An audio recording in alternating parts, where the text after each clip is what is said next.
Sapiens वो किताब जिसने इंसानी इतिहास को ही बदल कर रख दिया। दोस्तों, कल्पना कीजिए एक छोटा सा बंदर जंगल में घूम रहा है और अचानक वो आग का आविष्कार कर बैठता है। फिर क्या? वही बंदर आज स्मार्टफोन चला रहा है, मंगल ग्रह पर मिशन भेज रहा है। युवाल नोआ हरारी की किताब सेपियंस हमें बताती है कि यह असंभव सा सफर कैसे हुआ। ये किताब कोई सूखा इतिहास नहीं बल्कि एक रोमांचक गाथा है। कैसे हमने काल्पनिक कहानियां गढ़कर राज्य, पैसा और धर्म बनाए। कैसे गेहूं ने हमें नहीं, हमने गेहूं को पालतू बनाया वाला मजेदार ट्विस्ट हमारी किस्मत बदल देता है। आपके लिए क्यों जरूरी? अगर आपको लगता है कि पैसा सिर्फ कागज है, कंपनियां सिर्फ कानूनी झूठ है या प्यार केमिस्ट्री नहीं बल्कि एक कहानी है, तो सेपियंस आपको दुनिया देखने का नया नजरिया देगी। ये किताब आपसे पूछेगी, क्या हम ज्यादा खुश हैं या सिर्फ ज्यादा ताकतवर बन गए हैं? तो तैयार हो जाइए। आप सिर्फ एक किताब नहीं पढ़ने वाले बल्कि 70,000 साल के सफर पर निकल रहे हैं। और हाँ, इस सफर में आपका पुराना नजरिया शायद पीछे ही छूट जाए। अध्याय 1। चलो मैं तुम्हें सेपियंस की एक ऐसी सैर कराता हूँ जैसे दोस्तों के बीच कोई पुरानी कहानी सुना रहा हूँ। युवाल नोआ हरारी ने जिस तरह से इंसानी कहानी को पिरोया है, वो एक जादुई कालीन पर बैठकर समय में यात्रा करने जैसा है। तो शुरू करते हैं आइए अध्यायों की इस रोमांचक यात्रा को। सैपियंस के अध्यायों की जादुई सैर, एक दोस्ताना चर्चा। अरे भाई, कल्पना करो तुम एक जादुई कालीन पर बैठे हो और समय की सैर कर रहे हो, ठीक वैसे ही जैसे युवाल नोआ हरारी ने अपनी किताब सैपियंस में हमें इंसानी इतिहास की सैर कराई है। चलो आज मैं तुम्हें इसके पहले अध्याय की कहानी सुनाता हूँ, जैसे दोस्तों के बीच कोई पुरानी गपशप हो रही हो। मुख्य विचार, हम कैसे बने जादूगर। हरारी कहते हैं कि आज से 70,000 साल पहले हम साधारण जानवरों की तरह थे, शिकार करते, पेड़ों पर चढ़ते, डरते, सहमते। फिर अचानक हमारे दिमाग में एक कॉग्निटिव रेवोल्यूशन हुआ, यानी हमने कल्पना करना सीख लिया। जैसे तुम्हारे दोस्त ने कहा हो, अरे यार इस पत्थर को भगवान मान लो, और सबने मान लिया। यही काल्पनिक कहानियां बनाने की ताकत हमें बाकी जानवरों से अलग कर गई। रोचक उदाहरण, गप्पों ने बदल दी दुनिया। सोचो, आज हम पैसों, देशों या कंपनियों में क्यों विश्वास करते हैं? क्योंकि हम सबने मिलकर एक कहानी गढ़ ली। जैसे पैसा, एक कागज का टुकड़ा जिस पर सबने भरोसा किया तो वो मूल्यवान बन गया, नहीं तो वो तो बस कागज था ना। धर्म और कानून, भगवान चाहते हैं कि तुम ईमानदार रहो, ये कहानी लाखों लोगों को जोड़ देती है। हरारी ने बड़े मजे का उदाहरण दिया है। अगर आज एक बैंकर और एक चिंपैंजी आपस में लड़े तो चिंपैंजी जीत जाएगा, मगर अगर 100 बैंकर और 100 चिंपैंजी लड़े तो बैंकर जीतेंगे, क्योंकि वे कहानियों के जरिए एक साथ टीम बना लेंगे। संबोधन, ये कहानी हमारी ही तो है। दोस्त, ये अध्याय सिर्फ इतिहास नहीं, हमारी आज की दुनिया को समझने की चाबी है। आज फेसबुक, राष्ट्रवाद या शेयर बाजार सब इन्हीं काल्पनिक कहानियों पर चल रहा है। हमने मिलकर ये सिस्टम बनाए हैं और ही तोड़ सकते हैं। प्रासंगिकता, आज भी हम कहानियां गढ़ रहे हैं। अगर तुम्हें लगता है कि ये सब पुरानी बातें हैं तो गौर करो। क्रिप्टो करेंसी, बिटकॉइन की कीमत सिर्फ इसलिए है क्योंकि लाखों लोग मानते हैं कि ये डिजिटल सोना है। सोशल मीडिया ट्रेंड्स, कोई चैलेंज वायरल होता है तो सब उसे फॉलो करने लगते हैं, ये भी एक साझी कहानी है। तो देखा तुमने, हरारी की ये बात सचमुच जादू जैसी है। हम कहानियां बनाकर दुनिया बदल देते हैं। अगले अध्याय में हम जानेंगे कि कैसे इन्हीं कहानियों ने खेती, साम्राज्य और विज्ञान को जन्म दिया। लेकिन ये किस्सा फिर कभी। तब तक सोचो, क्या तुम्हारे आसपास भी ऐसी काल्पनिक कहानियां चल रही हैं जिन्हें तुम बदल सकते हो? अध्याय 2, किसी जादूगर की तरह वो हमें पहले ले जाते हैं एक अर्थहीन जीव के अध्याय में, जहां हमारे पूर्वज बस जंगल में घूमते थे बिना किसी खास मकसद के। फिर अचानक धमाक गया में आन का वृक्ष में वो पल आता है जब इंसान ने सोचना शुरू किया, जैसे कोई सोया हुआ दिया जगमगा उठा हो। जब इंसान ने सोचना शुरू किया, सैपियंस की जादुई कहानी। दोस्तों, कल्पना कीजिए एक ऐसा समय जब हमारे पूर्वज बस जंगलों में घूमते थे बिना किसी मकसद के। कोई योजना नहीं, कोई सपना नहीं, बस पेट भरने और बचने की जद्दोजहद। फिर अचानक धमाक, कुछ ऐसा हुआ जैसे कोई सोया हुआ दिया जल उठा हो। यही वो पल था जब इंसान ने ज्ञान के वृक्ष से फल चखा और सोचना शुरू किया। युवल नोआ हरारी इस अध्याय में बताते हैं कि कैसे ये छोटी सी चिंगारी हमें अर्थहीन जीव से दुनिया के मालिक बना देती है। वो जादुई पल क्यों का जन्म। पहले इंसान बंदरों की तरह थे, मौसम देखकर फल तोड़ते, शिकार करते और डरते। लेकिन फिर एक दिन उनके दिमाग में क्यों का सवाल उठा। उदाहरण, जैसे आज कोई बच्चा लगातार पूछता है, बादल क्यों गिरते हैं, वैसे ही हमारे पूर्वजों ने पेड़ों, तारों और अपने ही समूहों के बारे में सोचना शुरू किया। संवाद, पूर्वज 1, यह आग हमें गर्मी देती है लेकिन ये शेरों को भी डराती है। पूर्वज 2, तो क्यों ना हम इसे कंट्रोल करें। काल्पनिक कहानियों की ताकत। हरारी कहते हैं इंसान की सबसे बड़ी ताकत काल्पनिक कहानियां बनाना था। उदाहरण, आज भी हम पैसे, देश या धर्म पर विश्वास करते हैं जबकि ये सब हमारे दिमाग की ही उपज है। पहले पूर्वजों ने कहा हम सब एक देवता में विश्वास करते हैं और पूरा कबीला एक साथ काम करने लगा। मजेदार तथ्य, एक गोरिल्ला समूह 50 सदस्यों से बड़ा नहीं होता, लेकिन इंसानों ने कहानियों के दम पर लाखों को जोड़ लिया। आज की दुनिया में प्रासंगिकता। यह अध्याय हमें समझाता है कि हम क्यों मानते हैं जो मानते हैं। वास्तविक जीवन से जुड़ाव। आपने कभी सोचा कि डिजिटल करेंसी भी एक काल्पनिक कहानी है, बस कुछ कोड और विश्वास की ताकत। प्रश्न श्रोताओं से, अगर हमारे पूर्वज क्यों नहीं पूछते तो क्या आज हम मोबाइल की जगह पत्थर फेंक रहे होते। निष्कर्ष, हम जादूगर हैं। हरारी कहते हैं इंसानी दिमाग ने वास्तविकता को रीराइट कर दिया। हमने देवता, राष्ट्र और यहां तक कि समय जैसी चीजें बना ली। तो अगली बार जब कोई आपसे कहे ये सब काल्पनिक है तो हंसकर जवाब दीजिए, पर यही तो हमें इंसान बनाता है। क्या आपको लगता है कि ज्ञान का वृक्ष आशीर्वाद था या अभिशाप? चलो इस पर बहस करते हैं। रॉकेट। अध्याय 3। अब आता है मेरा पसंदीदा हिस्सा, प्रेम का काल्पनिक देवता। यहाँ हरारी हमें समझाते हैं कि कैसे हमने देवताओं, राष्ट्रों और पैसे जैसी चीजों पर विश्वास करना शुरू किया। सोचो, आज भी तुम प्लास्टिक के एक कार्ड को छूकर मान लेते हो कि उसका कोई मूल्य है। कल्पना की दुनिया में जीते हुए जब प्लास्टिक का कार्ड गवान बन जाता है। दोस्तों, कल्पना करो एक ऐसी दुनिया की जहां तुम्हारे पास कोई पत्थर या सोना नहीं, बस एक प्लास्टिक का कार्ड है। तुम उसे छूकर मान लेते हो कि यही तुम्हारी सारी मेहनत की कमाई है ना मजेदार। यही तो युवाल नोआ हरारी अपनी किताब सेपियंस में बताते हैं, कैसे हम इंसानों ने काल्पनिक चीजों को इतना असली मान लिया कि वे हमारी जिंदगी चलाने लगी। देवता, देश और डेबिट कार्ड। हरारी कहते हैं हजारों साल पहले हमने कुछ ऐसे किस्से गढ़े जो सच नहीं थे, मगर सबको उन पर यकीन हो गया, जैसे भगवान, राष्ट्र या पैसा। सोचो, अगर तुम किसी से कहो ये हरा कागज तुम्हें खाना दिला सकता है तो वो हंस देगा, लेकिन आज हम सब इसी हरे कागज के पीछे भागते हैं। यही ताकत है कहानियों की, वे असली नहीं पर उनका असर असली से ज्यादा है। रोचक उदाहरण, बैंक और भगवान की लाइन। एक मजेदार बात बताता हूँ। हरारी पूछते हैं क्या फर्क है एक बैंक और एक मंदिर में। दोनों ही काल्पनिक चीजों पर टिके हैं। बैंक कहता है तुम्हारा पैसा यहाँ सुरक्षित है और हम मान लेते हैं। अगर कल सब लोग यकीन करना बंद कर दे तो बैंक धराशायी हो जाएगा। ठीक वैसे ही जैसे अगर कोई भगवान पर विश्वास न करे तो मंदिर की ताकत खत्म हो जाती है। आज की दुनिया में यह अध्याय क्यों मायने रखता है? दोस्तों, आज हम डिजिटल करेंसी और NFTs जैसी चीजों पर भरोसा करते हैं, जिनका कोई ठोस रूप नहीं। यही तो हरारी की बात है, हम काल्पनिक संस्थाओं में इतना डूब गए हैं कि वे हमारी वास्तविकता बन गईं। जब तुम्हारा फोन अपडेट होने का इंतजार करता है तो ये भी एक कहानी ही तो है जिस पर हमने भरोसा किया हुआ है। अंत में एक सवाल, अगली बार जब तुम अपने क्रेडिट कार्ड से खरीदारी करो तो एक पल रुककर सोचना, क्या ये सचमुच पैसा है या सिर्फ एक ऐसी कहानी जिस पर पूरी दुनिया ने भरोसा कर लिया। है न हैरान कर देने वाली बात। अध्याय 4। फिर कहानी ले चलती है हमें मानवता का संयुक्त पत्र तक, जहां लेखक बताते हैं कि कैसे धर्म, राजनीति और अर्थव्यवस्था ने हमें जोड़ा। ये वो गोंद है जो हमारे समाज को चिपकाए रखती है, भले ही हम एक दूसरे को जानते तक न हो। फिर कहानी ले चलती है हमें। सोचिए, अगर आज आप किसी अजनबी से बिना किसी डर के 100 रुपए उधार ले सकते हैं या हजारों किलोमीटर दूर बैठे किसी शख्स पर भरोसा करके ऑनलाइन खरीदारी कर सकते हैं, तो ये चमत्कार कैसे होता है? यही सवाल युवाल नोआ हरारी अपनी किताब सेपियंस के इस अध्याय में उठाते हैं। वो कहते हैं हम बंदरों के वंशज हैं जिन्हें एक दूसरे को पहचानने के लिए गॉसिप चाहिए थी, फिर भी आज हम अनजान लोगों के साथ मिलकर शहर बसा लेते हैं। ये जादू कहानियों का है। कैसे जुड़े हम? हरारी बताते हैं कि धर्म, राजनीति और पैसा, ये तीनों वो काल्पनिक कहानियां हैं जिन पर हम सबने सामूहिक विश्वास कर लिया। जैसे आपके दोस्त राजू का उदाहरण लीजिए। राजू एक मुसलमान है, वो मस्जिद जाता है और हज पर जाने का सपना देखता है। उसका पड़ोसी गोपाल कृष्ण भक्त है जो मथुरा की यात्रा की बात करता है।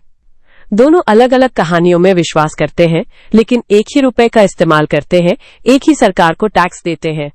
यहाँ धर्म और देश दोनों काल्पनिक अवधारणाएं हैं जो उन्हें जोड़ती हैं। रोचक उदाहरण, हरारी एक मजेदार तुलना करते हैं। सोचिए, अगर आप किसी बैंक में जाकर कहें मुझे वो 5,000 रुपए दो जो आपने कागज पर लिखे हैं, तो बैंक मैनेजर आप पर हंसेगा। लेकिन अगर आप कहें ये 5,000 का नोट लो और मुझे कागज पर लिख दो, तो वो मान जाएगा। ये पैसे की कहानी का जादू है। आज क्यों मायने रखता है ये अध्याय? आज के दौर में जब सोशल मीडिया पर हम फेक न्यूज की बात करते हैं तो हरारी याद दिलाते हैं कि असल में सारी सभ्यता ही एक साझा विश्वास पर टिकी है। जैसे आप मानते हैं कि डिग्री से करियर बनेगा या संविधान हमें सुरक्षा देता है, ये विश्वास ही है जो हमें एक साथ काम करने देता है, चाहे वो कोरोना काल में मास्क पहनना हो या बिटकॉइन जैसी डिजिटल करेंसी पर भरोसा। समापन। तो अगली बार जब आप किसी अजनबी से हाथ मिलाएं या ऑनलाइन कोई प्रोडक्ट ऑर्डर करें तो याद रखिए, हम सब एक विशाल कहानी का हिस्सा हैं। और जैसे हरारी कहते हैं, ये कहानियां ही हैं जो हमें बंदरों से खुदा बनाती है। अध्याय 5। और फिर ट्रेन की पटरी बदलती है।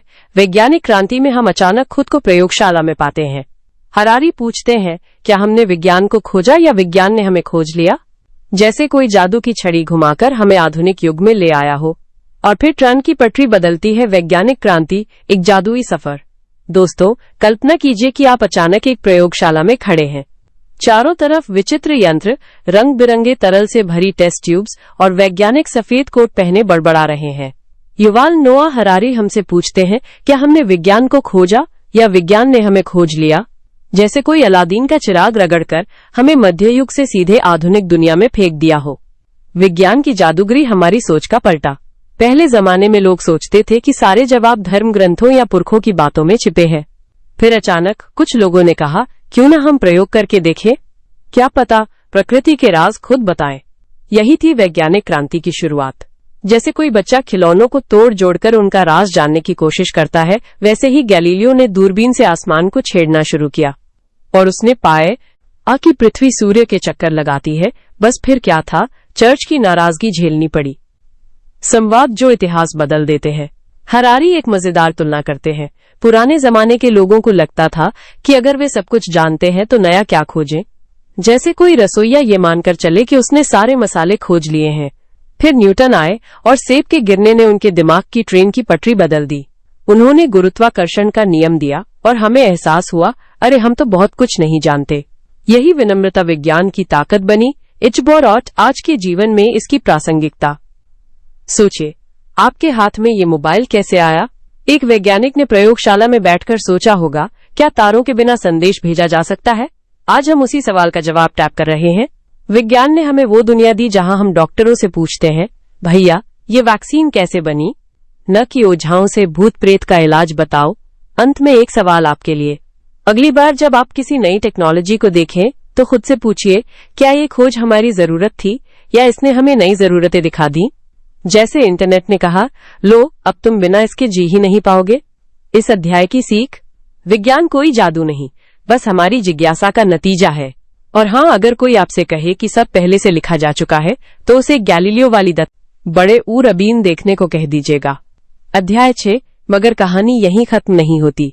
शाश्वत विकास में हम उस मोड़ पर खड़े होते हैं जहां इंसान खुद को देवता बनाने की कोशिश कर रहा है। कल्पना करो जैसे कोई बच्चा खिलौना बनाते बनाते अचानक उसे जीवित कर दे। मगर कहानी यहीं खत्म नहीं होती, जब इंसान ने खुद को भगवान बनाने की कोशिश की।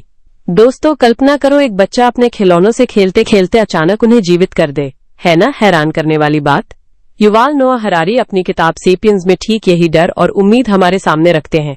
हम उस मोड़ पर खड़े हैं जहां विज्ञान की ताकत से इंसान शाश्वत विकास की ओर बढ़ रहा है, और यह सफर सिर्फ जीवन बदलने का नहीं बल्कि खुद को ही पुनर्परिभाषित करने का है। हम अब प्रकृति के खिलाड़ी नहीं, उसके नियंत्रक बन रहे हैं। हरारी बताते हैं कि हजारों साल पहले हमने आग को वश में किया, फिर खेती सीखी और अब हम जीन्स एडिट कर रहे हैं। मगर यहाँ एक बड़ा सवाल है, क्या हम जो कर रहे हैं उसकी कीमत हम समझ पा रहे हैं? जैसे कोई बच्चा बिना सोचे समझे बटन दबा दे और पूरी दुनिया हिल जाए। रोचक उदाहरण, वो बात याद कीजिए जब पहली बार किसी ने फोन पर हेलो कहा था। ग्राहम बेल को क्या पता था कि एक दिन उसका आविष्कार हमें चांद तक ले जाएगा। आज हम जिस तरह एआई और जेनेटिक इंजीनियरिंग के साथ खेल रहे हैं, वाह, वो भी ऐसी ही एक क्रांति की शुरुआत है। देवता बनने की कीमत क्या है? हरारी एक दिलचस्प सवाल पूछते हैं। अगर हम बीमारियां खत्म कर दें, उम्र बढ़ा दें, यहाँ तक कि मृत्यु को हरा दें, तो क्या हम खुश रह पाएंगे? जैसे कोई राजा अमर हो जाए मगर उसका दिल अभी भी उतना ही छोटा हो। जीवन से जुड़ा संवाद, अरे यार, मेरी फिटनेस वॉच कहती है कि मैं कल 80% स्ट्रेस में था। हम आज भी अपनी भावनाओं को डेटा में बदल रहे हैं। कल्पना करो जब हमारे दिमाग को क्लाउड पर अपलोड कर देंगे, तब इंसान का मतलब क्या होगा? यह सिर्फ विज्ञान की कहानी नहीं, नैतिकता का सवाल है। हरारी चेतावनी देते हैं, हम जिस तरह बाघों और जंगलों के साथ खेले वो गलती अब खुद के साथ ना दोहराएं। जैसे कोई जादूगर जो जादू तो कर ले मगर उसे वापस लेने का तरीका भूल जाए। प्रासंगिकता। आज जब हम वैक्सीन से लेकर एआई तक की ताकत अपने हाथ में ले रहे हैं, ये अध्याय हमें याद दिलाता है, शक्ति के साथ समझदारी जरूरी है, वरना कहानी का अंत वो नहीं होगा जो हम चाहते हैं। तो दोस्तों, अगली बार जब आपका फोन आपको अच्छे स्वास्थ्य के लिए रिमाइंडर भेजे तो सोचना क्या ये इंसानियत की नई शुरुआत है या फिर अपने ही बनाए खिलौनों से खेलते एक बच्चे का खतरनाक सपना। अध्याय 7 और अंत में संतुष्ट सपेरा हमें एक ऐसे सवाल के साथ छोड़ देता है जो रातों की नींद उड़ा दे, क्या हम वाकई पहले से ज्यादा खुश हैं? ये कहानी का वो मोड़ है जहां आईना हमारी ओर घूम जाता है। क्या हम वाकई पहले से ज्यादा खुश हैं? संतुष्ट सपेरा की कहानी। सोचिए, आज हमारे पास वो सब है जिसकी कभी कल्पना भी नहीं की गई थी। इंटरनेट, एयर कंडीशनर, फोन जो पल भर में दुनिया से जोड़ देते हैं। पर क्या ये सब हमें सच में खुश कर पाया है? ये वही सवाल है जो युवाल नोआ हरारी अपनी किताब सेपियंस के आखिरी अध्याय और अंत में संतुष्ट सपेरा में उठाते हैं। पहले जरा इस सपेरे की कहानी सुन लीजिए। कल्पना कीजिए, एक शिकारी संग्रहकर्ता समाज का एक आदमी जिसके पास न कोई फोन है न बैंक बैलेंस। वो सुबह उठता है, थोड़ा शहद इकट्ठा करता है, दोस्तों के साथ गप्पे मारता है और शाम को आग के गोल घेरे में किस्से सुनता सुनाता सो जाता है। उसकी जिंदगी में ना तो प्रोडक्टिविटी का प्रेशर है न लाइफ गोल्स का स्ट्रेस। हरारी पूछते हैं, क्या वो हमसे कम खुश था? विज्ञान क्या कहता है?